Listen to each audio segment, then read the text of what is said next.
The Cholangiocarcinoma Foundation would like to welcome you all to our Friday webinar series.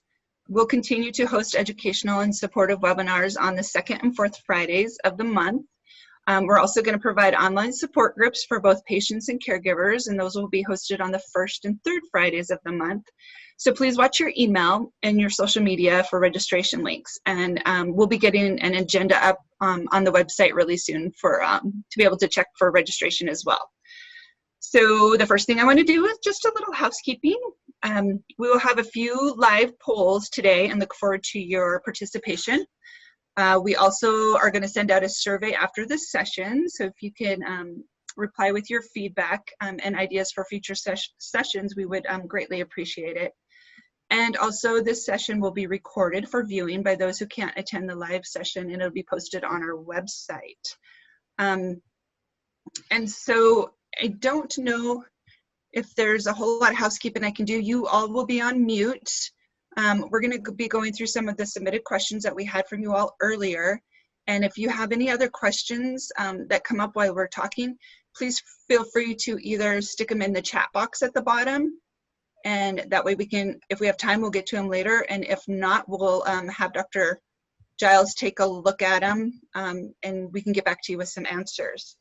So our goal is to answer some of the questions submitted by you, all related to today's topic, which is dealing with anxiety, fear, and depression. So I'd like to introduce you to our host.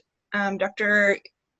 Garrett Giles is a licensed psychologist with a private practice in Pleasant Grove, Utah. He received a master's degree in marriage and family therapy from Brigham Young and a PhD in counseling psychology from the Pennsylvania State University. Dr. Giles works with individuals, adolescents, children, and couples suffering from a wide range of issues, including depression, anxiety, and relationship difficulties. He is often asked to address psychological issues for large groups in the community, and he has a reputation as a knowledgeable and engaging speaker. In January of 2007, he lost his best friend to cholangiocarcinoma. So, Dr. Giles, if you'd like to say anything in the beginning, go ahead and tell me when you're ready, and we'll start with some of the questions that were submitted. Great. Thank you. I'm glad to be here. This is always a treat to do something with the Cholangiocarcinoma Foundation. I'm super excited by the amazing progress that the foundation has made over this 13 years. It's incredible what's happened, and a lot of it has to do with the volunteers and the people who have contributed their time, the caregivers, the patients themselves, and so I'm really happy to be here and looking forward to having a conversation that hopefully will be very useful to the attendees that are here today. And so I'm sure Melinda will talk about this more, but we really want your feedback. We want questions. We want anything that you would like to offer in terms of how to structure what we talk about today, because this is intended to be tailored as much as possible to the needs of the people who are listening and watching this. So please don't hesitate to put something on chat. Don't hesitate to comment on something that we do say. We'll try to be very attentive to the comments and respond to them. So hopefully this can be as interactive as possible, given that we're all in different locations around the country. Exactly. And I guess I should introduce myself for those of you out there who may not know who I am.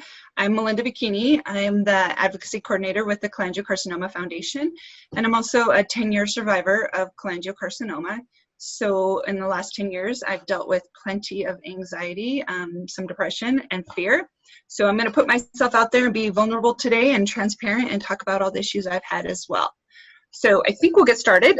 You guys submitted some great questions, so we're going to get on with those and try to have some discussion. So question number one is, how can anxiety, fear, and or depression be treated and or addressed without medication? That's a great question. There's two sides of this. There's the medication treatment side, and then there's the everything else side. And first, I guess I want to suggest that it doesn't have to be either or. It can be both, but some people are more comfortable approaching it from a way that's not includes medication, at least in the beginning. I'm a psychologist, so that means that I'm a talking doctor. I'm not a shot doctor. I'm not a medication doctor. I'm I have a PhD in psychology. Psychiatrists are the ones who prescribe medication. I have nothing against medication. In fact, I think medication is a modern miracle. But my area of expertise has to do with treating anxiety, depression, and fear without medication. So let's talk about that for a couple of minutes.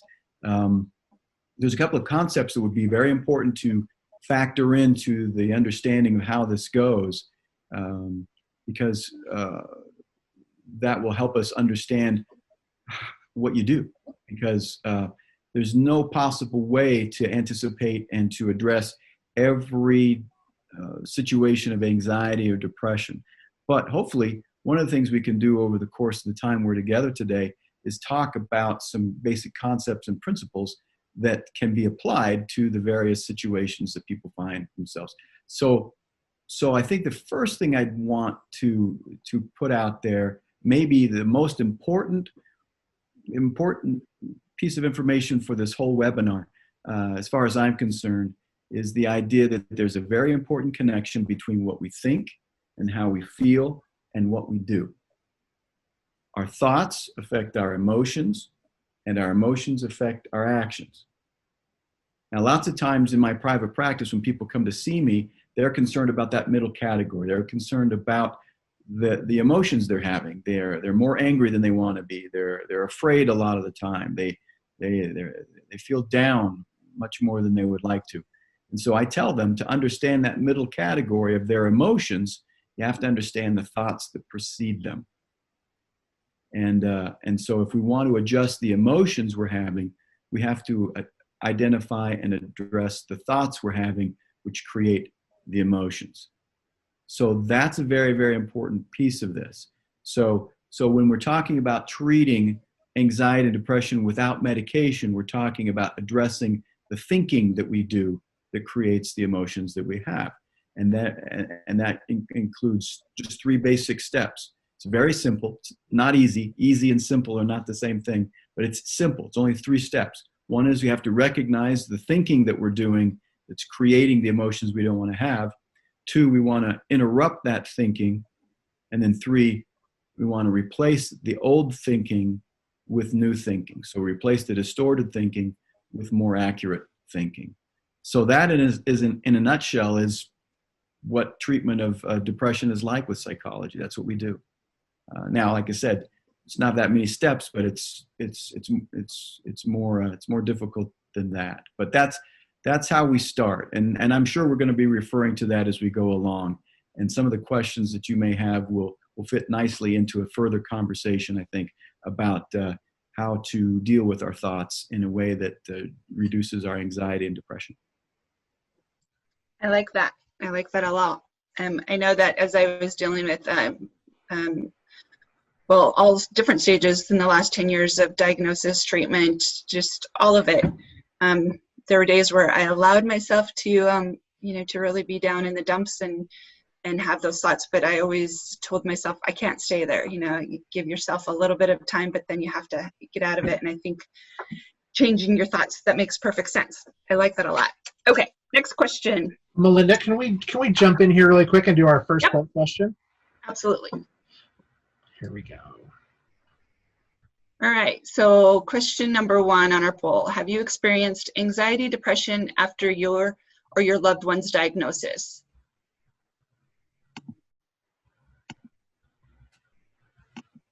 All right. Oh, I can't vote as a panelist, darn it.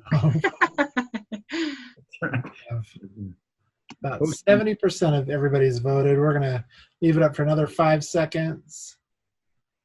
2, 3, 4, 5. Actually, about 80% of everybody answered. Yeah. So, well, there you go. Yeah, and 100% of the ones who did answer said yes.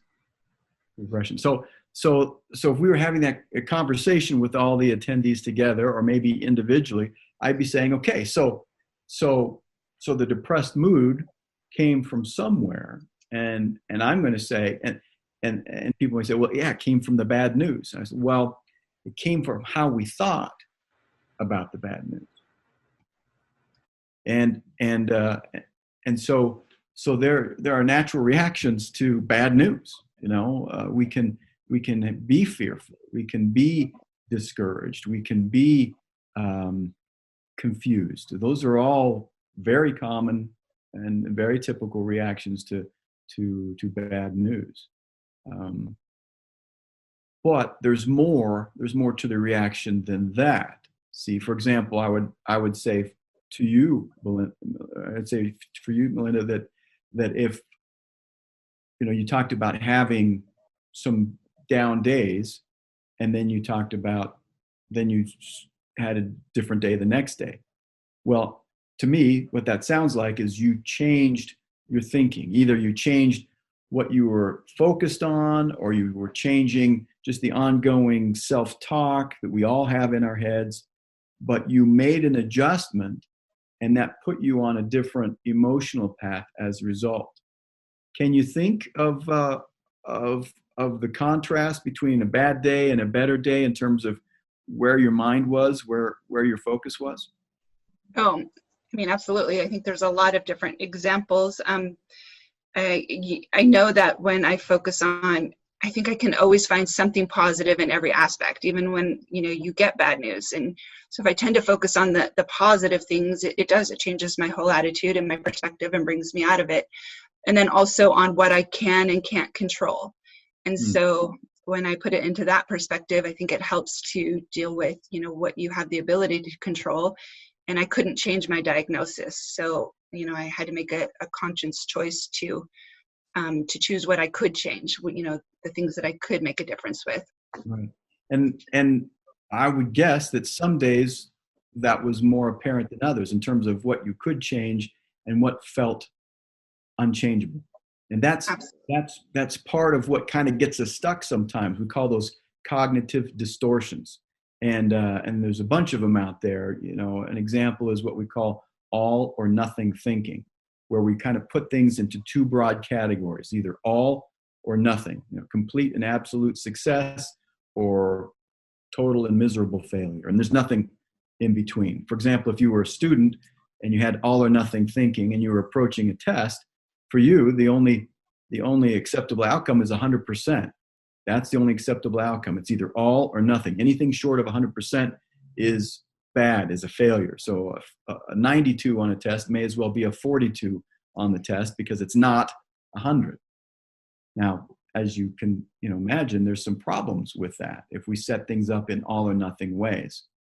First of all, as humans, we're not known for our consistency. And so to expect that we can sort of hit the pinnacle of success and just stay there the rest of our lives in whatever way we're talking about is unrealistic. There's peaks and valleys. And so if we only are happy, or let me say, if we're only not unhappy when we hit the top, then we're going to be unhappy a lot of the time, because sometimes we do get 92s on our test or 97s on tests. But if we're only interested in 100, and the 100 is the only definition of success that we can subscribe to, we're going to be unhappy a lot of the time. And that's part of the problem. There's no room for growth or improvement or to feel good about the direction you're headed in all or nothing thinking. Either you're there or you're not there.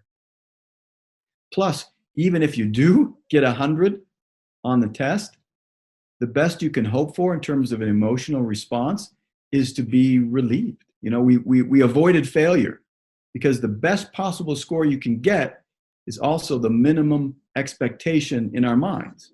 And so you never feel very good about any of it. Plus, after you get 100%, you got to turn around and do it again. And I'm kind of getting depressed just Makes sense. Makes sense.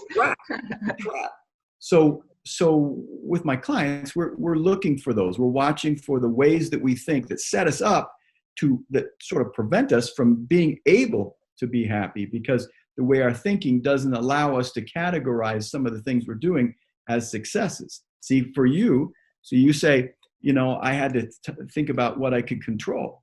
But what we could do is we could walk around behind you and you could say, okay, you know what? I feel good. My counter's cleaned off. All the dishes are done. That feels good to me. I feel it makes me feel good. And I could say, yeah, but you still have cholangiocarcinoma. And so we could set this up so you could never really enjoy anything that was going on, even though there might be enjoyable things that were happening. And so that kind of sabotage is unfair, and a lot of people don't even realize they're doing it to themselves. Right. No, that's very evident. I think we have another poll maybe along the lines of checking our, yeah, okay. Yeah. So for the last 7 days on a scale from 1 to 10, what has been your average mood score? 1 being the lowest, 10 being greatest.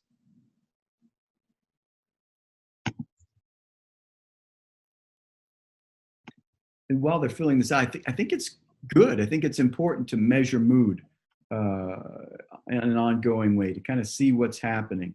Because sometimes in that process, we can start to see that there are some correlates. We can say, oh, you know what? It's harder at the beginning of the week. Or I always have a hard time on Wednesdays. Or Monday is always my best day. We start to see some patterns or trends if we're keeping track. Otherwise, we can, we just may be walking around with just a general idea. And it's good to be a little bit more precise so we can figure out our relationship to the moods we're having. Okay, Rick, do we have results? This one has 4 questions on it. So I'm giving everybody just a little bit longer. There's about 35% of everybody has voted, but everybody is still voting. So let's just give it another minute. That sounds good. And were the questions scrolling? Yep, you can scroll down, and panelists can answer this one, Melinda, if you would like to answer it. Oh, well, darn it, I just closed it. All right, everybody, we're going to give it let's do another 15 seconds or so.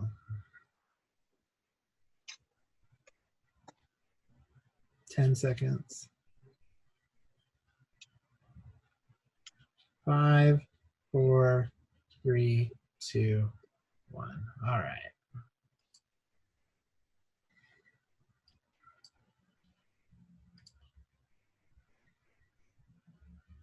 Mm-hmm. 7's a good number, I think. Yeah. 9 for the last. How high has it been the last 7 days? And as low as a 2. So this might be a really good time to ask. I don't know if you're planning to do this as a polling question, but maybe just in chat. Does everybody know how to enter chat? But down at the bottom, I guess there's a chat option. I would like to know, because we're talking about how has your mood been. I would like to know how you measure your mood. What do you think about, or what do you reflect on to decide what your mood has been? What kinds of ways do you measure what your mood is or how it's been lately? Yeah, so if anybody wants to throw any responses in the chat box, that would be great. We can talk about them. I measure it by, the amount of tears I'm not shedding in a day. Right, yeah. The peace I feel. Yeah. How much have I cried on the low end, and how much peace I feel on the other? And then, yeah, it looks like Patricia says how often there is laughter. And yep. Productivity, good. Oh yeah, motivation, absolutely. That's a big one for me. Yeah. Yeah. Yeah. If I get out of bed, get dressed, talk to people. Very nice. Yeah. Which I can accomplish if I can go outside. The amount of negative thoughts, yes. Yeah. Oh, good. And there's no right answer or wrong answer to that, but it's good to know kind of what we're watching for, because and when we're talking to other people, see, it might be interesting if one person is measuring that by how much peace they feel, and their friend or their caregiver is measuring that person's happiness by how productive they feel. Well, they may not be very productive, but be feeling very peaceful. And so they're feeling like, oh, my mood's been pretty good lately. but maybe the caregiver is looking at it saying, well, I haven't done anything. I don't think they're feeling very well. I'm really worried about them. So if we're not on the same page in terms of how we're measuring mood, we might be getting very different results, and thereby we might be taking very different action in terms of how concerned we are or what we think is happening with our loved one. I like a couple more of those comments. Depends on if my husband is smiling, and then, talking to my children can be upper or downer. And based on what I get done, I'd be a constant one. It's kind of like that 100% on the test, right? Yeah. All right. So I'm going to go through a couple more of these questions. And okay, the next question is, do anxiety drugs like Xanax also cause onset of depression? That's a great question. I should make sure that it's clear that I'm not a psychiatrist. Medications are not my area of expertise. But let me tell you a little bit about what my experience has been. I find that a lot of times that anxiety and depression travel together. One may be more pronounced or obvious, but the other one is there too. And I think sometimes what happens is if there's one that's obvious, either anxiety or depression, sometimes when we start to address that and make progress and reduce the level of anxiety or depression we're feeling, then that kind of makes way for the other one that's maybe been in the shadows of the first one to emerge. And so we may be doing a really good job of bringing the anxiety down, but that just further exposes the depression that was already there, and now it's kind of taking the dominant position because it's not being treated yet. So I don't know that if the anxiety medication would produce depression, but it may get anxiety out of the way in such a way that now the depression is very clearly seen. Gotcha. Okay. So why do we tear up all of a sudden, even when not consciously thinking about our health? That is an age-old question, really. Why do we tear up when we're emotional? Because our tear ducts are to protect our eyes and to get rid of debris or whatever. And when we tear up when we're emotional, it's not serving any of those practical functions. And so really nobody knows why we cry when we're emotional. Because sometimes we cry when we're sad, we cry when we're angry, we cry when we're happy. No one's really been able to adequately explain that phenomena, but it's universal. Interesting. And some cry more than others, me included. Okay. What strategies do you suggest to avoid or limit anxiety, fear, and depression, other than the rechanging your thinking? Yeah. Well, I think that's really important, and that's an ongoing. That can be an ongoing effort. Just like what you were saying, you had to kind of recalibrate your expectations and change the way that you were approaching your life to say, okay, I've got to spend most of my time on those things which I can do something about. And I'm going to have kind of a loose grip on the things that I can't control because I can't control them. And I think that's an ongoing inventory. I mean, I teach and train people about this all the time, and I still have to remind myself from time to time. I kind of might get carried away in trying to control something that is really beyond my ability to control. And so it's an ongoing effort and readjusting and refining your ability to do that. But you'll feel the difference right away when you can really actually let go of some things and focus more closely to the things that you can control or you have an influence over. It's a tremendous relief. It's very liberating to just be able to say, okay, you know what, that's outside of my ability to do anything about. And so I'm just going to focus on what I can do.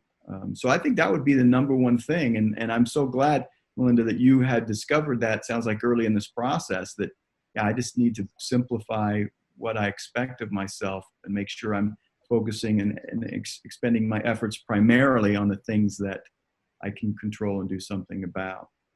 Right. And I want to emphasize that that doesn't mean you're not sad or you don't have pain or things don't hurt. Right.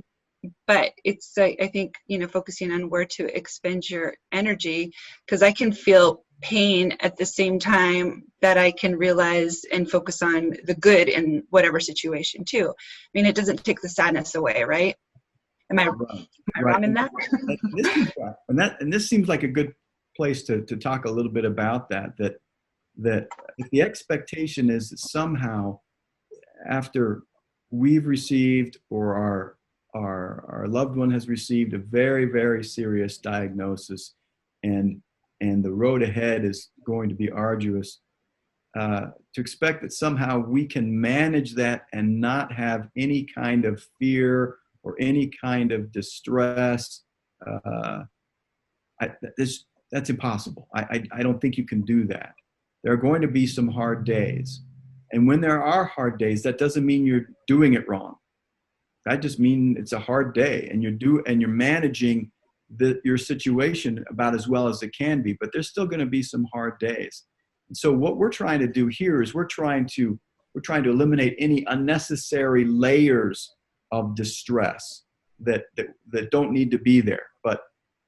But there is going to be, just woven into the situation that you're in, there's going to be some hardship that, like you said, Melinda, is unavoidable. So our expectation is just to reduce the unnecessary distress that we might be causing ourselves by the way that we're setting this up in our mind. Agree.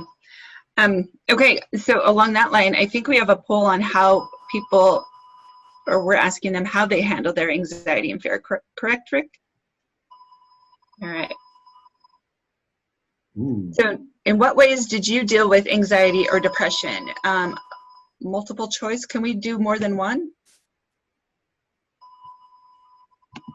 Oh, we can. Okay.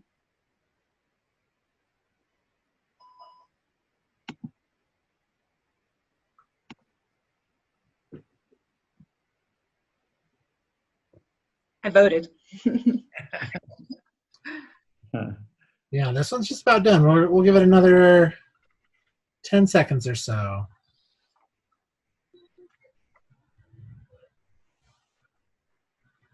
Five seconds. All right.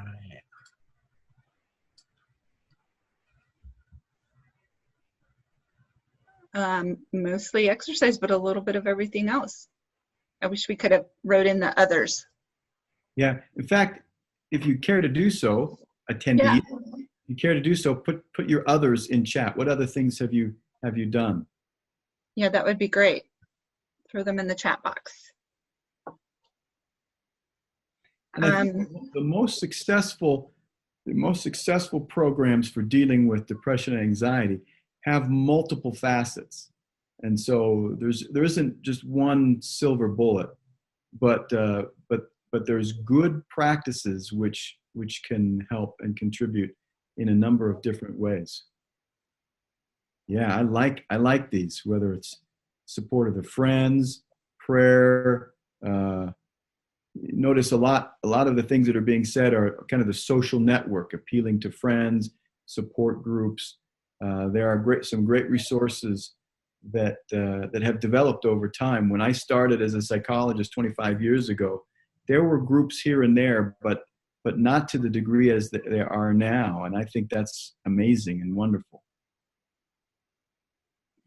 Yeah, I like that. Watch comedy, pace the floor. Pace the floor. Yeah. Yep.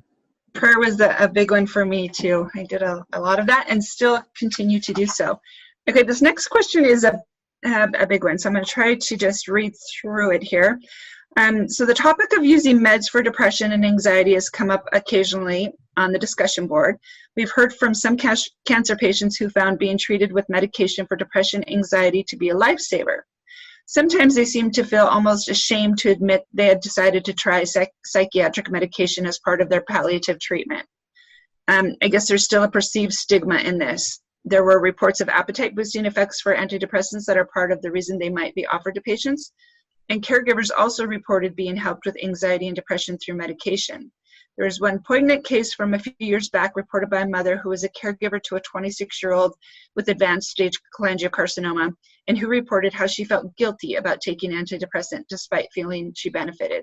So maybe talk about the stigma of using meds. And Yeah, I think the stigma stems from the idea that somehow we're not doing everything we can if we use medication. Somehow we should be able to do this on our own. And I think of medication is not that different than meditation. It's a tool. Medication is a tool. Medication is a tool. Meditation is a tool. Reading books are tools. I don't think that you should feel guilty for trying any tool that might be useful. Nobody says, I started using meditation. I know I probably should have been able to do it without it. You never hear anybody say that. So I don't know why medication is in some other kind of category. Because in my mind, if you are up against the fight of your life, you want every single weapon available in your arsenal. You don't want to say, oh, I could use that, but I probably shouldn't. You'd be like, give that to me now, because I need every single weapon I can use. So that's why I would tell someone if they're wondering about that. Now, the thing about medication sometimes that I've found, when people come to see me, and this is just my own professional approach, but I think if you don't have to use medication, great, because that's just one additional thing that's part of your system and so forth. But there are lots of times when I'm working with a client and we're doing all the kind of talk therapy things you would do, and we're not moving the needle at all on their depression. And so I will say, I think it's time to try medication. And so that doesn't mean I'm done with them and they don't come back. That means I want them to go to their prescribing physician, talk about medication. If that prescribing physician says, okay, let's give it a try, then I'm going to keep working with them. But now we've got the medication working too. And that's really important, because sometimes they just don't have the energy, the motivation to do the kinds of things that they need to do cognitively to make the changes. And so they're in such a deep hole that they can't even help themselves very much without getting some chemical help.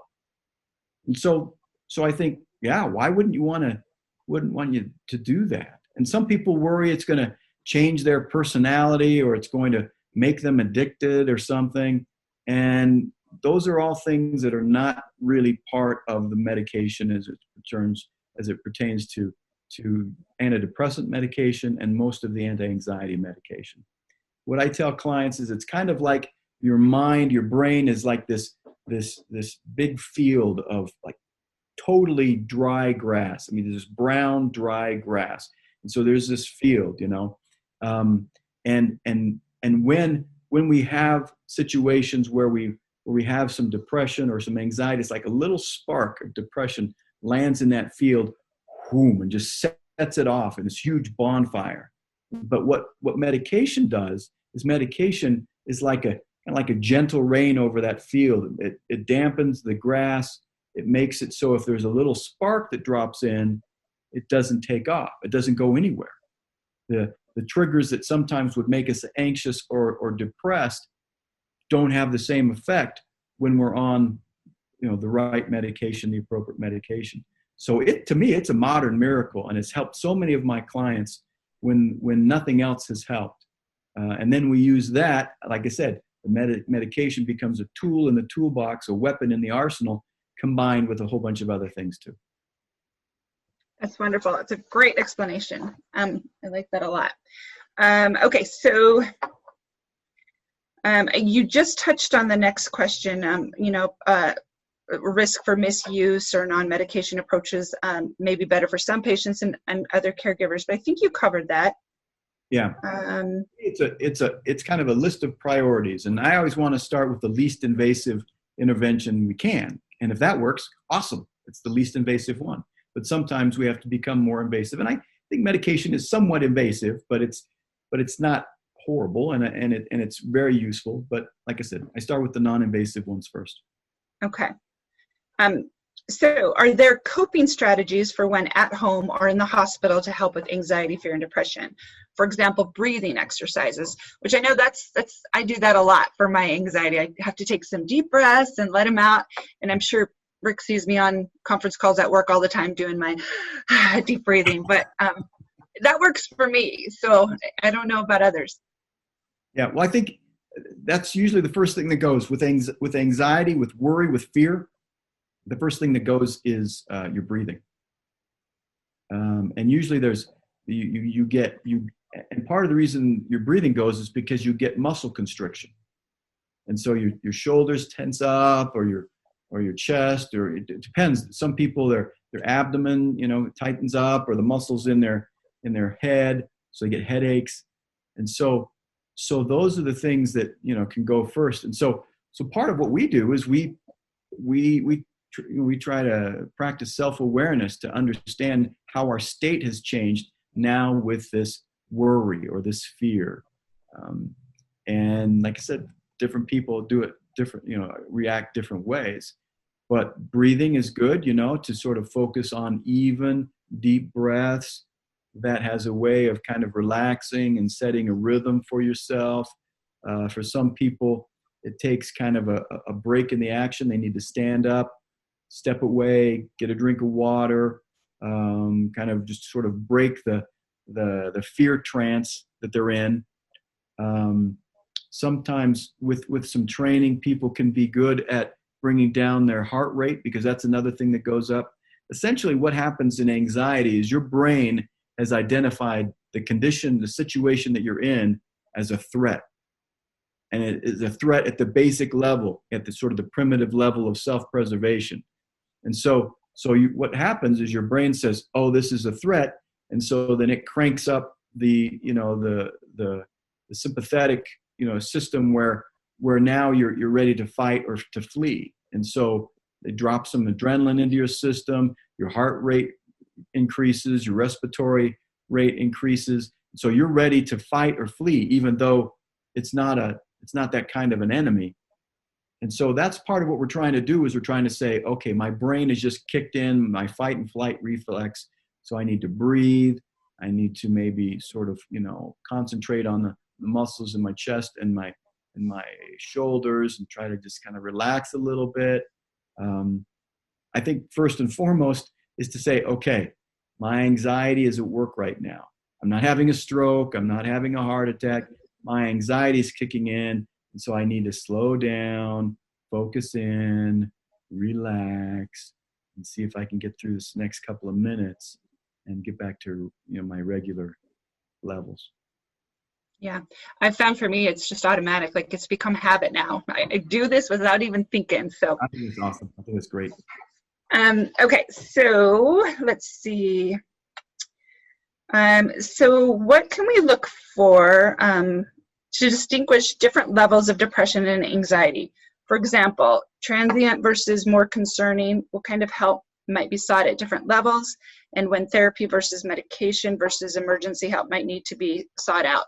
And I know you talked on a lot of this already. Yeah, but that's a great question, because there are varying levels of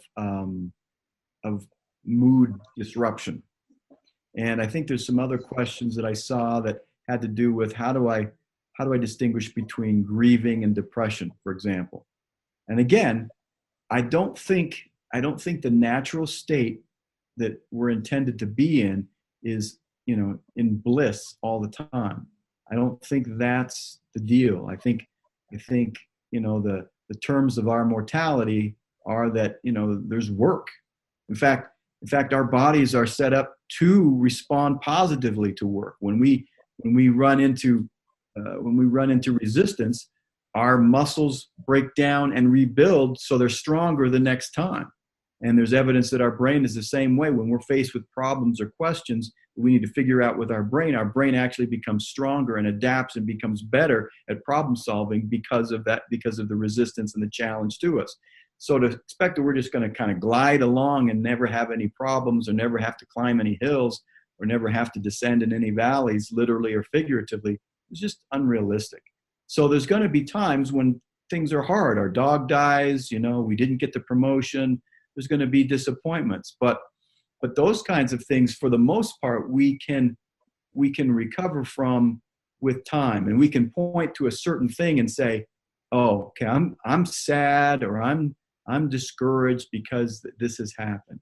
It's when we're looking around and saying, "I can't figure out why I'm so sad because things are going pretty good." That's when we start to have to look at maybe the way we're setting up our daily life in our mind is creating this sense of, all or nothing, or we discount the positives, or such things. So expect some peaks and valleys just normally in life, and that's okay because those peaks are really exhilarating, particularly if we've been down in the valleys. And we get to the peak, we say, "Oh, this is so great! I love this." And just not that long ago, I was down in that valley, and I worked really hard, and I persevered, and now I'm up on this vista, and I'm really loving the view I'm having from here. Now, the problem becomes when we kind of are in a downward cycle, if you will, and we just stay there, and things start to kind of come undone for us. Our motivation starts to waver. Our ability to focus and concentrate starts to go down. Our relationship with ourself becomes more pessimistic or more negative. When that starts to happen, then I would like to see a little bit more concern. Now, whether we try to intervene beyond just what we do for ourselves, well, that's another story. But I think that when we start to find that we're not functioning as well, and then when we start to see this, things are starting to suffer, our relationships are starting to suffer, our performance, in our life in other ways, our work, our responsibilities and obligations, whatever those may be, when those start to suffer, then those are starting to be the warning signs that, hey, this has been going on long enough that it's kind of seeping in to almost everything, and then that's a problem. And certainly on the very end of that spectrum would be where we're starting to wonder if we still should be here on the planet with everybody else, and we're starting to think about it would be a relief to be dead. That's obviously an extreme point in that process, but that's certainly a time, if you haven't before, that would be a time to say, I need to talk to someone because I'm thinking about ending my life. Right. Okay, so I'm going to switch to a couple questions from caregivers, and then we're going to maybe work towards wrapping things up and talk a little bit about the current situation of COVID and the fears and anxiety that it's brought along. Perfect. Okay, so how can caregivers support the mental well-being of their loved one when struggling with their own grief, anxiety, and depression? Well, the good news is for caregivers that by doing some things for the person you're giving care to, that'll probably help your burden. And so sometimes we feel like I don't have enough to give. But as you can give what you can give, that's actually going to fill your bucket a little bit as well. And so oftentimes we find when we help other people and we see that we're making a difference somewhere, that's very reinforcing. The hardest thing, I think, one of the humans, we talk about basic human needs, and sometimes we identify things that are needs that are not really needs. Like no one needs an Apple Watch. We say we need one, but it's not really a need. We need food, water, shelter. And one of the things we need, and this is a documented need that people have, is they need to feel like they make a difference. That they have an influence on their surroundings in some kind of way. When people feel like they don't matter, or that they don't have any kind of effect on what's going on, they're not making any kind of difference at all, no one cares, that's a bad state for humans to be in, and people dwindle and cease to thrive when that's the condition. So as a caregiver, as we try to do what we can, and we see I'm making my loved one's life a little bit better, a little easier. I'm helping in ways that make a difference, and I'm doing things for them that they can't really do for themselves right now. That's a really good and important aspect to dealing with your own depression, anxiety, and so forth. That we tend, when we're under distress, we tend to turn inward, and that's not always good. And so fighting that tendency and trying to stay turned outward, thinking about other people and what we can do for other people, that may seem like a paradox, but it really is true that as we turn to other people, our burdens are going to feel a little bit lighter as a result. Okay. My spouse passed away from cholangiocarcinoma. How does one, we talked about that, differentiate grief over the loss of a loved one from depression? Yeah. So let me say a couple things about that, because grief is important. Sometimes, again, I think in our society, we think that everything should be easy. And if it's not easy, we're doing it wrong. But grief is important. Grief is an important process to go through, whether it's the death of a loved one or, like I said, a promotion you didn't get, or, there's lots of things that maybe are like lower levels of intensity, but there's still grieving processes where we're having to say, that is not what I wanted to have happen. And my life is not as good because that didn't happen, or it did happen. But again, humans are very resilient. We live in every climate on this planet. We tend to get stronger and more able over time, over generation. We're a very resilient species. And so there is a time for grief. And I think that the magnitude of the grief can be looked at as kind of a testament to how important that relationship was. If we really are sad when someone we love dies, well, I think that's a sweet experience. I think that's something to say, they meant a lot to me, and I'm sad that they're gone.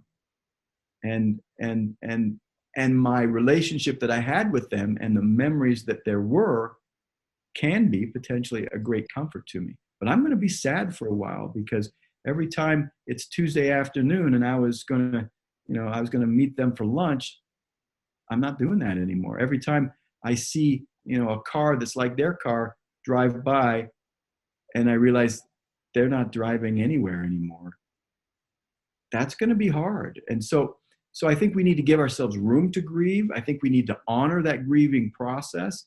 I think we need to take advantage of that time to really mourn. yeah, And I don't think there's a time frame for it, right? There's an up and down. Yeah. I tell people we don't get to decide when we're done grieving. Grieving gets to decide when it's done with us. Right. But we can't rush it, and we shouldn't rush it. And we should feel good that we have strong feelings about someone who we now miss. Right. I see Roseanne has a question related to caregiving. Sure. When do you know that you need assistance caring for the person? That's a really good question too. I keep saying that, but they're all good questions. I think they're really great. I think there's a tipping point as a caregiver. Taking care of somebody else is hard. It requires effort, time, patience. It's hard. And so you can't really say, well, if it starts to get hard, then you need some assistance. Well, it was hard to begin with. It started hard. Yeah. But I think when you start to see, as a caregiver, when you start to see that other parts of your life are suffering significantly. I mean, obviously, if you're taking the time to care for a loved one, that's time that you were spending somewhere else before. And so there's other areas are going to suffer, but the significant suffering, where things are starting to come apart because of what you're attempting to do, then I think that's one indication. I also think, and this is probably obvious, but I also think that if you start to resent your role, or resent the loved one, and that happens, that's pretty common actually. If you get to that point, then you've gone too far. Then you needed assistance about a month ago. So I would say those two things. If other areas of your life are starting to suffer significantly, and if you start to have some resentment about your role or about the other person, then that's probably an indication you need some help. You're trying to do too much on your own. Okay, good. All right, let's change gears a little and talk about some of the current COVID situations and how that has, I think, brought on a whole nother level of anxiety and fears that we, as cancer patients, have had to deal with. Rick, let's start with the first poll question. I think we have one. Yeah. Has your anxiety, depression increased during this COVID-19 pandemic?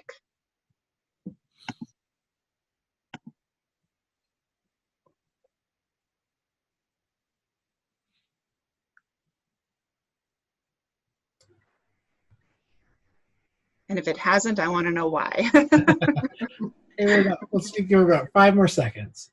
5, 4, 3, 2, 1. I have a theory about that, actually. Ooh, wow. 30% said no. Yeah.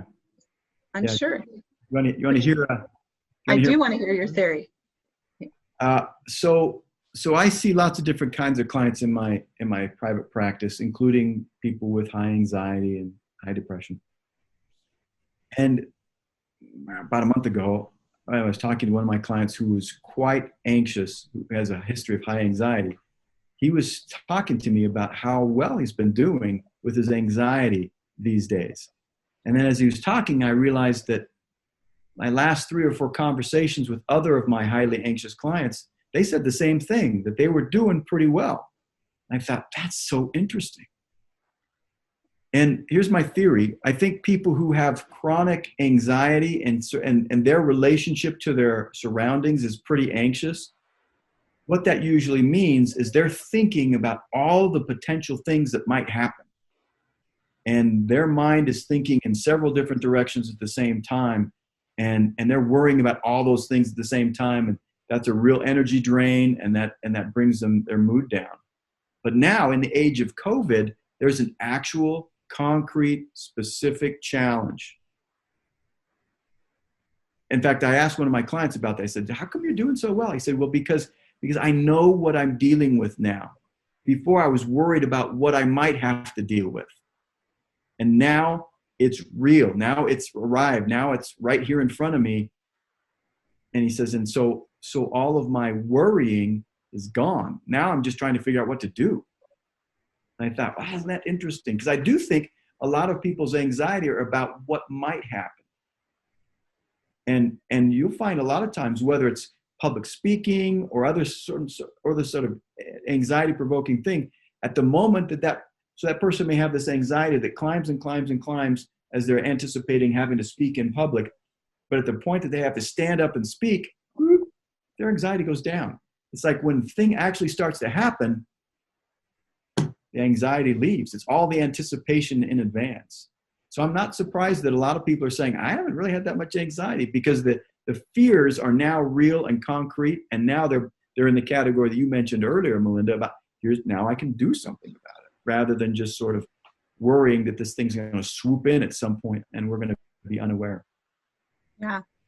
Katie says that her anxiety has decreased because she has all her loved ones safe inside and they're all together and she feels safe. So yeah, isn't that amazing? Because I was reading an article about this morning, is that it's really forced us, because of the quarantine, it's forced us to kind of group in smaller groups and pay more attention to our smaller group, whatever that group is. And we're deriving comfort and support in ways that we weren't for a long, long time. Okay. One more poll question on COVID-19 related to getting back to normal. So while they're answering this question, let me say something to the 65% who said they have more anxiety. Okay. And there's some things that we do sometimes in an effort to cope that hurt us more than help us. Particularly during this pandemic, people want to be informed and they want to make sure they understand what's happening. And so they try to collect as much information as they can. The problem in our day and age is there's way more information than any one person can digest. And so I recommend to my clients that they that they identify one source, one scientific, reliable source of information that they turn to. And they turn to that source of information not more than once a day. So we get our update from the state health department or whatever, and then we go from there. We're not reading every blog. We're not running down everybody's Facebook posts. We're not, seeking the conspiracy and alternative explanations and trying to inform us of everything that everyone is thinking about this. That is a recipe for anxiety. Definitely. I found myself doing that for a while, watching every moment of the news. I quickly stopped that. Yes. Okay, so what do we have? Now that areas have begun rolling out reopening phases, has your anxiety increased? So yes, it looks like there's more anxiety with the reopening phases. Mm-hmm. And that makes sense too, because anxiety is all about the unknown. And there's some unknowns about this. We're going to go back out in areas where people said we shouldn't go out not that long ago. So why is it okay now? And how is it different? And what do I need to be watching for? And, how is it going to go? There's just lots of unknowns about that. And so I think some of that is unavoidable. We're kind of walking out into a situation that we were supposed to be afraid of not that long ago. And so probably if we were to take those people who said, yes, I'm more anxious, and we're to say, okay, let's go out, do a field trip. Let's go out. Let's go somewhere and get our hair done or sit down to eat or whatever else is opening up and see how that goes. And then poll them again. I think they would say, oh, now I've done it once, I'm less anxious. I'm still a little anxious about it, but I'm not as anxious as when I hadn't done it at all yet. So again, I think part of the solution to this is trying to make some of these unknowns known. And as we do that, that's going to reduce our anxiety. Right. So Lisa says, I feel that all that we have to deal with the diagnosis of cholangiocarcinoma is what people are dealing with right now with the coronavirus. Those without a cancer diagnosis, we've already experienced all with our CC diagnosis: fear, anxiety, isolation, loneliness. So for some of us with CC, not much has changed. And I agree with that. And I also think that some of us who have anxiety about, going back out to the reopen we're still in a higher risk category, right? So we have to get back to our treatments. We have to get back to the hospitals, but yet we're, a high risk category having cancer. And then, but it goes both ways, because there's fear of not getting your treatment and getting to those hospitals, and then there's fear of doing it again. So, yeah. Rick, how are we doing on time? Any parting questions anyone wants to throw in the chat box? And please, anybody, if you think of a question, we actually, Dr. Giles actually writes a little column for us on our website. If you search for Ask Dr. Giles, you can submit a question, and you can even submit it anonymously, and he'll write a little blog post for us. So yeah, go to our website. Rayanne says, while others will be able to go back out, I will remain homebound due to my health. And I know that I'm going to be a lot more careful as well, just because of my immunocompromised situation too. But yes, please send in your questions. If you have any, we'll get them to Dr. Giles. And Mindy, what are you doing this weekend? I'm kind of excited about what I'm doing this weekend. I'm going to get out, and I'm going to get on a motorcycle and go up as far into the mountains as the snow will let me, and see if some of my favorite routes are open yet. I don't think they are. I think there's still a lot of snow up there, but I'm going to take a motorcycle ride up in the mountains this afternoon and tomorrow. Awesome. That is a great way to relieve anxiety, I think. All right. We just want to say thank you to everyone who tuned in. We'll post the webinar on the website if you want to pass it on to anyone. And submit your questions. All right. Can I say one more thing? Absolutely. If this has been helpful to you, and if you'd like to talk more about this, or if there's some other things you'd like us to talk about, put that in the chat or put that in your messages to Rick as well, because again, we want to make these things as useful as possible. So if there's another thing you'd like me to speak on, I'm happy to do it. So just put your suggestions in there, and we can have a part 2 to this conversation. Yes, I think that's a great idea. I definitely see that in the future. All right. Thank you, Dr. Giles, so much. We appreciate it. All right. Have a good weekend, everyone. All right. Bye-bye.